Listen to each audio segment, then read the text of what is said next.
Robert Burns. This is the man who's on the back of the £5 note and the £10 note here in Scotland. Are you aware, Mark, that we've got our own money here in Scotland? Cool. Well, I got a wee project for you, Mark. Right? What I want you to do, my friend, is I want you to get a Scottish £5 note. And what I want you to do, Mark, is I want you to keep a hold of that Scottish £5 note. And what I want you to do, Mark, is I want you to take that Scottish £5 note down to London. Or the south of England. Avocado. What I want you to do, Mark, is I want you to walk into a corner shop in London with that Scottish £5 note.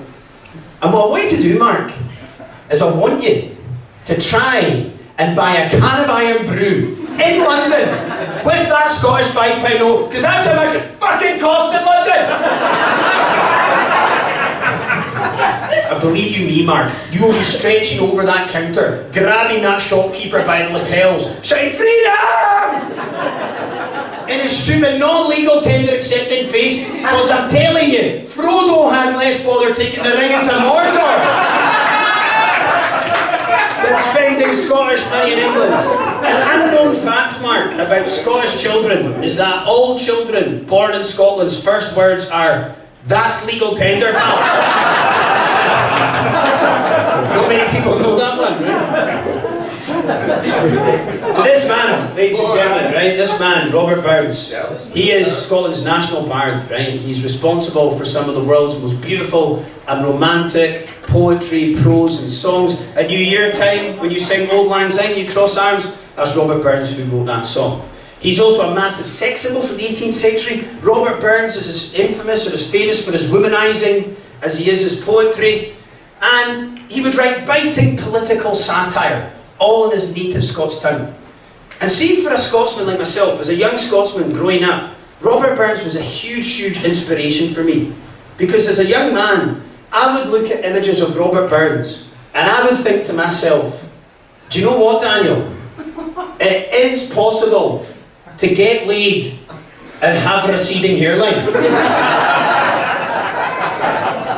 That was a big moment for us, wasn't it?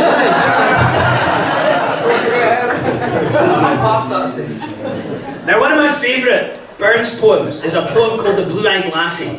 It's a poem about infatuation. It's a poem about how when you look into someone's eyes, the whole world can stop turning because nothing else matters.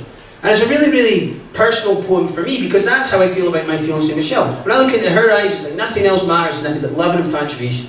And that's why I decided to recite the poem to my fiancée Michelle on Burns Night this year. So basically the 25th of January, the birth of Robert Burns, Mark, we celebrate every year by eating haggis, neeps and tatties, drinking whiskey and reciting poetry. Basically, what Americans think we do every night of the year, we do once a year, right? That's how it works. It's a poem called The Blue-Eyed Lassie. I'm going to share it with you guys now. It goes a little bit like this. I gaed a waeful gate ye stream. I gate a fear I'll dearly rue. I gat my death fae twas wee teen. To a lovely een, say bonny blue. 'Twas not her golden ringlets bright, her lips like roses wat with dew, her heaving bosom lily white. It were her een, say bonny blue. She talked, she smelled, my heart she welled, she charmed my soul, I wist na how, and I the stound, the deadly wound, come frae her een, say bonny blue. But safe to speak and safe to speed, shall aiblins listen to my vow? Should she refuse, I'll lay my dead to twa een, say bonny blue. Anyway, it turns out that Michelle actually has brown eyes. And that caused nothing but fucking hassle. The mad shaggy bastard that he is. Or if we need to get someone decent on the back of that £5 note, Sir Chris Hoy, or something like that, honestly. Robert Burns is the world's biggest bullshitter, folks. What he do is he'd come up with a load of incomprehensible nonsense in an attempt to get women to sleep with him. He's Russell Brand! That's who he is!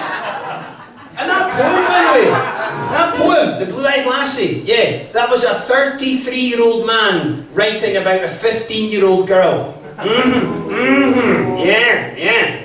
But when Robert Burns writes about a 15-year-old's heaving bosom, he's a national hero. But when I do it, they tell me I'm not allowed to be a teacher anymore.